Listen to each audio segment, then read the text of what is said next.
Your baby cannot talk yet, cannot walk, cannot even hold their own head up for long. But somehow, when the mood in a room changes, they feel it. They go quiet. They sense something is wrong.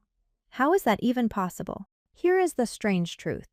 Long before babies understand a single word, they are already studying us.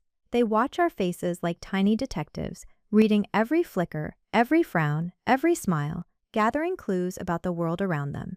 In Korea, there is a word for this quiet skill of reading people. It is called NUNCHI. And the fascinating part is that your baby starts building it in the very first year of life, without anyone teaching them. NUNCHI literally means eye measure.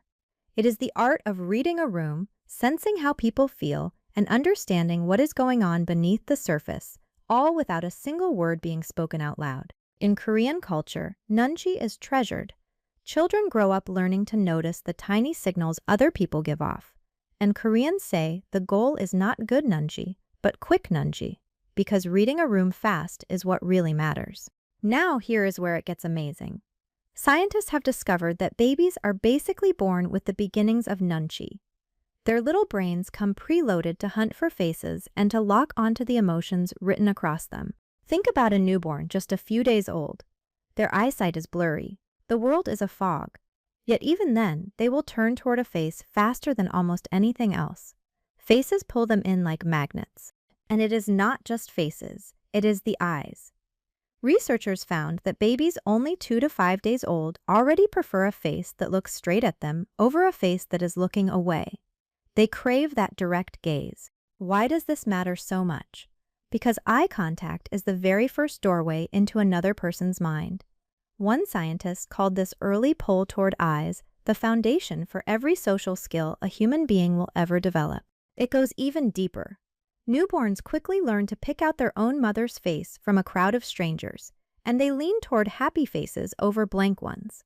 Their emotional radar is already switching on, day by day. But how do we actually know babies are reading our emotions and not just staring? To answer that, scientists ran one of the most powerful experiments in all of child psychology, and what they saw was honestly heartbreaking. It is called the still face experiment, created decades ago by a psychologist named Edward Tronick. The setup is simple. A parent sits face to face with their baby and plays with them warmly, the way any parent naturally would. The baby smiles, the parent smiles back, they coo and giggle together. Everything feels warm and connected. Then, on cue, the parent suddenly goes completely blank. No smile, no sound, no expression at all.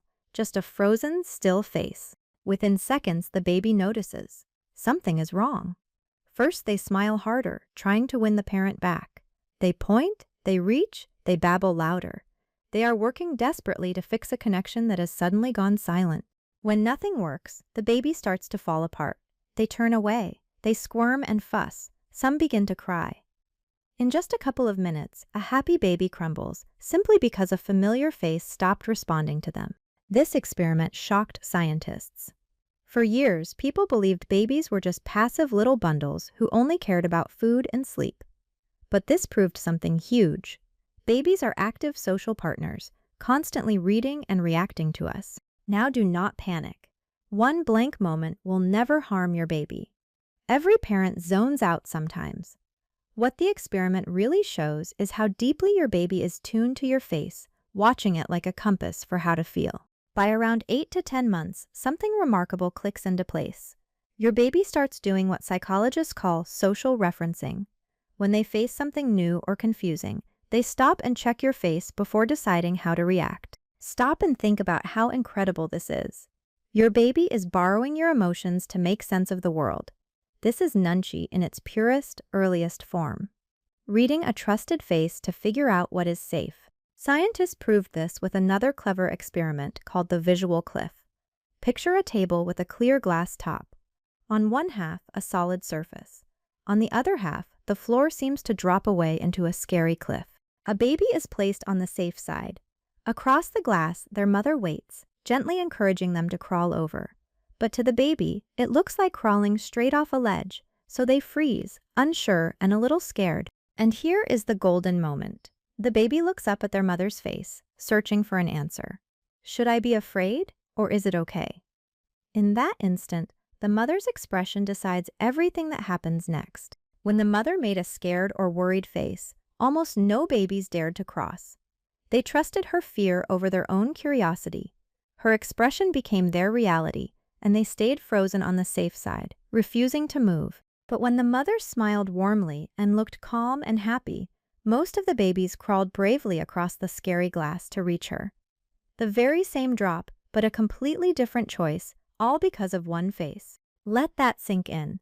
A baby who cannot talk is using your face as a live map of danger and safety. Your emotions are literally shaping the choices they make. That is the astonishing power of a baby's nunchi. But this radar only grows strong if we feed it. A baby watching a face that is warm and responsive builds sharp nunchi. So the real question becomes, how do you actually sharpen this skill every single day? First, let us look at another quiet superpower your baby is building. Around 6 months, they begin following your gaze. If you look at something, they turn to look at it too, sharing your focus without a single word. Psychologists call this joint attention, and it is a giant leap. Your baby now understands that other people have their own focus and feelings. By 9 or 10 months, they even start pointing, trying to pull your attention toward things. These moments are the roots of real emotional intelligence.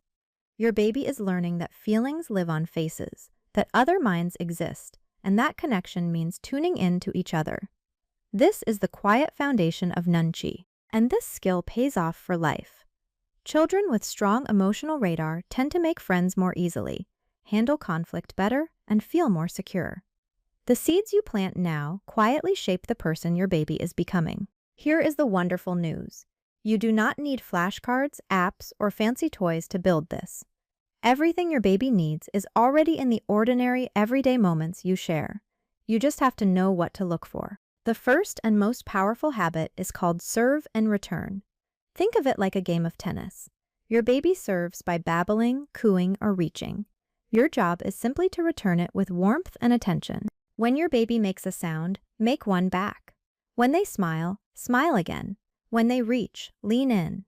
Every time you return their little serve, you are wiring their brain for connection and teaching them that their signals matter. Here is a small trick most parents miss.